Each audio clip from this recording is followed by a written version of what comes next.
I'm delighted to introduce our next speaker, who's Matt James from the University of Calgary, and he's going to talk about AKI in the context of invasive management of heart disease. Thank you very much for the opportunity to talk on this topic today. These are my disclosures. I'm going to speak about the variation in risk of kidney injury with invasive coronary procedures and some risk stratification approaches, recognize the evidence-based strategies to reduce the risk of acute kidney injury in this setting, and understand how we can use predicted risk for cardiorenal outcomes to guide treatment decisions with patients, particularly those with pre-existing and chronic kidney disease facing these treatment decisions. This is a figure showing the associations between acute kidney injury and death, end-stage kidney disease, and cardiorenal outcomes, including heart failure, atherosclerotic events, and admissions for kidney complications. Acute kidney injury is the most common serious adverse event of coronary angiography and intervention and has attributable costs of over $1.6 billion annually in the United States. Although there's been controversy in the literature regarding how, to what extent contrast is implicated in the causes, there is extensive preclinical work demonstrating that contrast can have effects on kidney function and kidney injury. Contrast can cause vasoconstriction in the afferent arterioles, reducing GFR, and it can also lead to tubular injury mediated by megalin and associated proteins which promote contrast uptake in the proximal and other areas of the kidney tubules, leading to inflammatory processes. There has been an evolution of evidence around personalizing strategies for reducing contrast volume in the setting of coronary procedures and its relationship with acute kidney injury. Studies from the cardiology literature have shown strategies that tend to use a number of different approaches to tailor the amount of contrast delivered to patients based on kidney function and other parameters, and have shown that these approaches can lead to less contrast administration and lower risks of acute kidney injury. Fluids have also been an important component of preventing acute kidney injury in contrast procedures. In the setting of cardiac procedures specifically, there's an opportunity to measure left ventricular end diastolic pressure, or a hemodynamic measurement that can be used to guide the volume of intravenous fluid administered. And these strategies have been shown to lead to lower levels of acute kidney injury than routine administration of IV fluids. There is large variation, though, in the use of these strategies. This is data from our province in Alberta, Canada, showing that there's a large variation in the volume of contrast that's administered with typical diagnostic and interventional procedures. And actually almost 30% in the variation of the amount of contrast that's delivered is actually attributable to physician factors, independent of individual patient factors and the indications for the procedures. This figure shows volumes of contrast, mainly stratified by the risk of patients in these three major groupings, and then by sites. And what you can see here is actually most of the variation is seen at the level of sites, and there's very little to no variation based on patient risk status, again, showing an opportunity to actually improve practice. In Alberta, we, several years ago, initiated a multifaceted intervention to try to prevent acute kidney injury with coronary diagnostic and interventional procedures. The boxes on this figure show the components of the intervention, which included implementing a risk model at point of care to identify the risk of acute kidney injury for patients coming through cardiac catheterization labs. There was embedded clinical decision support, providing guidance on safe contrast limits and recommendations for tailoring IV fluid administrations based on left ventricular end diastolic pressures. And this was all implemented with an educational program, computer decision support tools, and an audit and feedback process that fed back information to physicians working on these procedures on their performance and their patient outcomes. So education was provided one-to-one and in small groups to educate interventional cardiologists on how they could reduce contrast volumes and the nature of the interventions. point-of-care computerized clinical decision support, took a number of variables that were collected in a registry and executed a risk model, which prior to procedures would inform physicians around the identification of patients who are at increased risk of acute kidney injury and would give them recommendations on safe levels of contrast volumes and recommended fluid administration. And then physicians were given audit and feedback reports every 3 months showing their performance in terms of the number of cases where they exceeded safe contrast limits, cases where they gave less than the optimal IV fluid volume in their AKI incidence. So we evaluated this in a cluster randomized stepped wedge trial. In this design, clusters of physicians are randomized to different time points where they start receiving the intervention. And so we have a number of time periods where we can compare performance before versus after the intervention.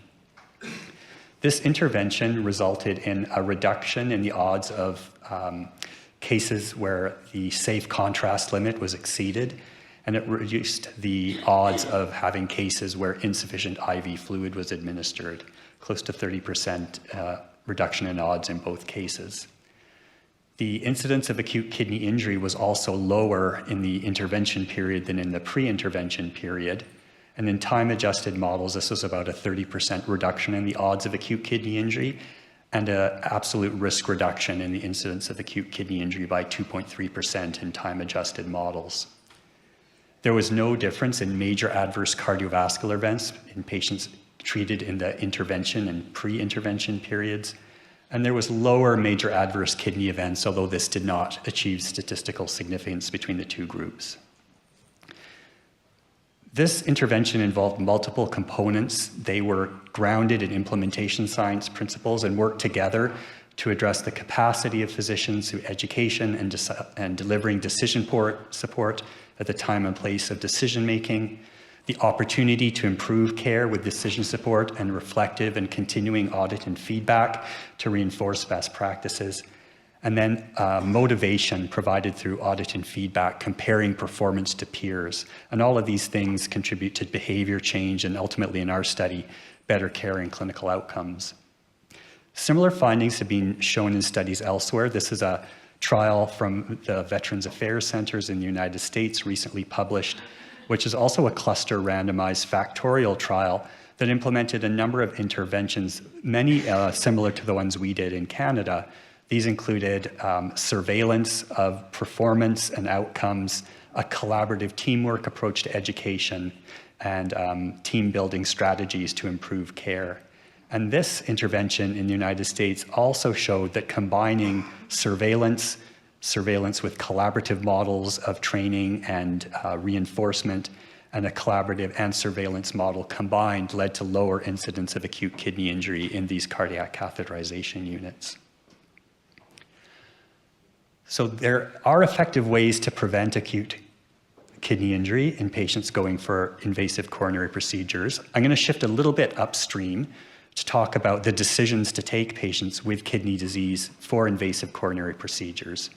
We do know from systematic reviews such as this one that for patients with unstable acute coronary syndromes, for example, there are reductions in mortality and recurrent myocardial infarctions with invasive strategies compared to conservative management, similar to that observed in high-risk patients in the general population. However, we know this comes with a higher risk of acute kidney injury. This is some of our data from Alberta showing patients managed with an invasive approach have about a 20% relative increase in acute kidney injury compared to those managed conservatively. And these absolute risks increase with lower levels of GFR. However, mortality is improved or lower here in patients who are treated with invasive management for acute coronary syndromes. In stable coronary disease, the situation is a little bit different.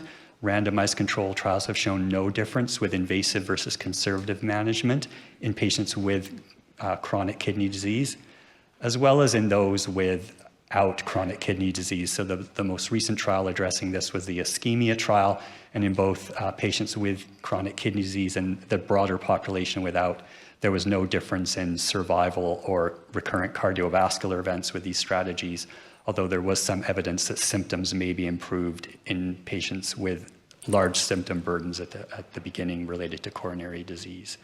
Nonetheless, these procedures do carry an increased risk of acute kidney injury requiring dialysis. This particularly seen in patients with fairly advanced chronic kidney disease at the time of these procedures.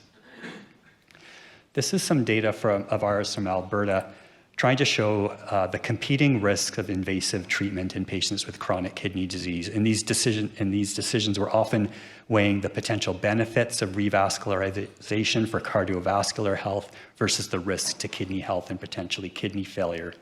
And what these quadrants on the figures show is that groups where the risk of having death or a myocardial infarction is very high, and that's the moving to the top of this figure, and where the risks of end-stage kidney disease requiring dialysis increase, and that's moving to the right in this figure. So many patients actually lie in the quadrants where they're either both at risk for bad cardiovascular outcomes and end-stage renal disease, or low risk for both. And we can actually extend this to actually model treatment benefits with these procedures versus harm to try to identify patients who are expected to receive a net benefit, where their reductions in the risk of death or cardiovascular events exceed their increases in reduction of end-stage kidney disease. And actually for most patients with kidney disease, actually 90% based on our modeling Alberta, patients with kidney disease will, on average, benefit in the setting of an acute coronary syndrome with an invasive management approach. But there is a small but significant proportion of patients, around 10%, who will receive no benefit or potential harm. This group is particularly prevalent among people who have low levels of kidney function at the baseline or who have very high risk of end-stage kidney disease based on predictive models. But what about the preferences of patients in these decisions? Well, we did a discrete choice experiment in Alberta, which is where we ask patients what they would choose when they give them a treatment choice in varying attributes. And we actually measure this and quantify it. And with this, we can actually get a measurement of patient preferences and values. And when we did this with patients with chronic kidney disease, we learned that the most important attribute to them was survival. But this was followed by the risk of end-stage kidney disease and then recurrent myocardial infarction. And when we tease this out in an approach called latent class analysis, we actually find that there's two groups of patients who have different preference profiles. There's one group who place the highest value on improving their survival and on average would choose invasive management approach. But there's a smaller group, about 20% of patients with chronic kidney disease who are actually procedure averse, who would put more weight on avoiding kidney failure and acute kidney injury and prefer to avoid these procedures. These tend to be people who are more aware of impending kidney failure, have had discussions around starting dialysis, they've received dialysis modality education, and they have different goals of care, so they're more likely to have more conservative goals of care. So how can we take this knowledge and apply it at the bedside? Well, this is a decision aid we've been working on in Alberta that synthesizes this evidence so we can provide patients with our best estimates of their risk of cardiovascular endpoints, kidney failure under different treatment options. We can communicate that risk to them under the different treatment choices they're facing, and then also have discussions about their values and preferences to help decide which is the best option for them. And if you'd ever like to use this tool, we now have it available on the internet. It's called My Heart and CKD, and it models a number of predictive variables to help produce a decision aid to make these decisions with patients together. So in conclusion, we know that multifaceted interventions to lower contrast volumes and tailor IV fluid hydration can reduce the risk of acute kidney injury in cardiac procedures based on recent cluster randomized trials. And we do have strategies that we can use to incorporate risk predictions for an individual and clarify patient values and preferences to help optimize these decisions related to invasive procedures in people with pre-existing kidney disease to try to make the best decisions for them and with them. Thank you.